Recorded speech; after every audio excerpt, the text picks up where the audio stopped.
आपण पाहिलं तर राणाला भारतात आणलं गेलेलं आहे। विमानतळावर तव्वूर राणाला एनआयएच्या मुख्यालयात नेणार असल्याची माहिती समोर येत असून 26/11च्या मास्टरमाइंडला आता भारतात आणलं असून पुढील काही दिवस त्याची कसून चौकशी करण्यात येणार आहे।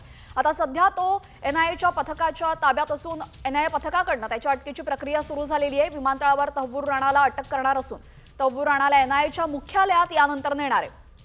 नवी दिल्लीमध्ये या सर्व घडामोडी घडतील त्यानंतर काही दिवसांमध्ये तव्वूर राणाला मुंबईमध्ये आणलं जाईल। मुंबईमध्ये आर्थर रोड जेलमध्ये त्याचा मुक्काम असेल। ज्या ठिकाणी कसाबला ठेवण्यात आलं होतं त्याच कोठडीमध्ये तव्वूर राणाला ठेवण्यात येणार असल्याची माहिती सूत्रांनी दिली असून 26/11चा मास्टरमाइंड अखेर भारतामध्ये त्याला आणण्यात आलेला आहे। भारतीय कूटनीतीचा हा मोठा विजय मानला जातोय कारण की 26/11च्या हल्ल्यामध्ये जवळपास 166 जणांचा निष्पाप लोकांचा जीव गेला होता आणि या संपूर्ण कटामागे तव्वूर राणाचा मोठा हात असल्याचं सांगितलं जात आहे। ज्यावेळेस हा हल्ला होणार होता त्याच्या काही दिवस आधी या संपूर्ण परिसराची रेकी करण्यात आली होती आणि रेकी करण्यासाठी जो व्यक्ती मुंबईमध्ये आला होता त्याचे धागेदोरे तव्वूर राणाशी जोडले गेलेले आहेत। त्या दोघांचाही जवळपास अनेक दिवस संपर्क होता। त्या दिवसांमध्ये सुद्धा 250 ते 300 फोन त्या दोघांनी एकमेकांना केलेले होते। त्यामुळे रेकीसाठी त्यानं त्या व्यक्तीला मदत केली होती असं सांगण्यात येत आहे। आणि त्यानंतर आता तव्वूर राणा याला अमेरिकेतनं भारतामध्ये परत आणलेला आहे।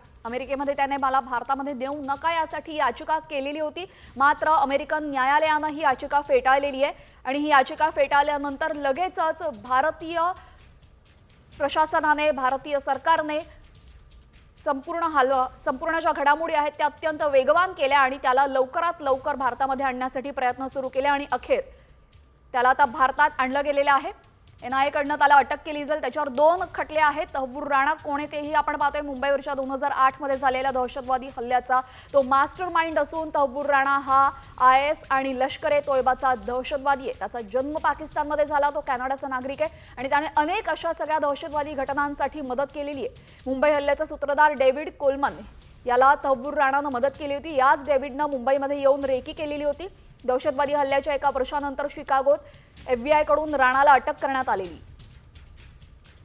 डॅनिश वर्तमानपत्र ज्वेलँड्स पोस्टनवरच्या हल्ल्याचा राणा सूत्रधार असून 2013 मध्ये 14 वर्षाचा तुरुंगवास त्याला ठोठावण्यात आलेला। 2023 मध्ये अमेरिकेच्या जिल्हा न्यायालयाकडनं त्याचं भारताकडे हस्तांतरण मंजूर झालं आणि मुंबईवरच्या 2008च्या दहशतवादी हल्ल्यातला तो मास्टरमाइंड असून आता त्याची कसून चौकशी पुढील काही दिवस केली जाईल। तव्वूर राणा हा आयएस आणि लष्कर-ए-तोयबाचा दहशतवादी आहे। त्यामुळे 26/11 आणि पाकिस्तानचा काय संबंध आहे, पाकिस्तानने नक्की कशा पद्धतीने 26/11साठी मदत केलेली आहे, या संपूर्ण घटनेचे धागेदोरे आता एनआयएकडनं आणि भारतीय पथकाकडनं तपासले जाणार आहेत।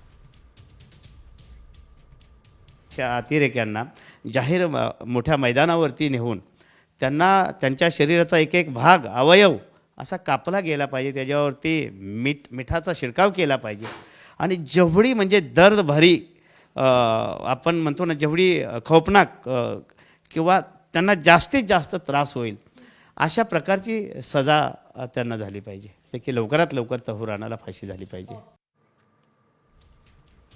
तर आपण भारतीयांच्या प्रतिक्रिया ऐकल्या। लवकरात लवकर तव्वूर राणाला फाशी झाली पाहिजे असं त्यांनी म्हटलेलं आहे। अशी मागणी वारंवार होते। मात्र कोणतीही शिक्षा देण्याआधी पाकिस्तानचा या संपूर्ण घटनेशी काय संबंध आहे हे पडताळून पाहणे तितकंच महत्त्वाचं आहे कारण की तव्वूर राणा याच्या चौकशीतून अनेक मोठे खुलासे होऊ शकतात। अनेक मोठे जे कट भारताविरुद्ध आखले गेले होते ते कट कशा पद्धतीने आखले गेले, त्याला मदत कुणी केली आहे, या सर्व गोष्टींचा सुगावा त्याच्या चौकशीतून लागू शकतो। त्यामुळे तव्वूर राणा हा भारतासाठी सध्या अत्यंत महत्त्वाचा आहे कारण की त्याच्या चौकशीमधून अनेक मोठे धागेदोरे, अनेक मोठ्या गोष्टी, अनेक मोठे खुलासे होऊ शकतात।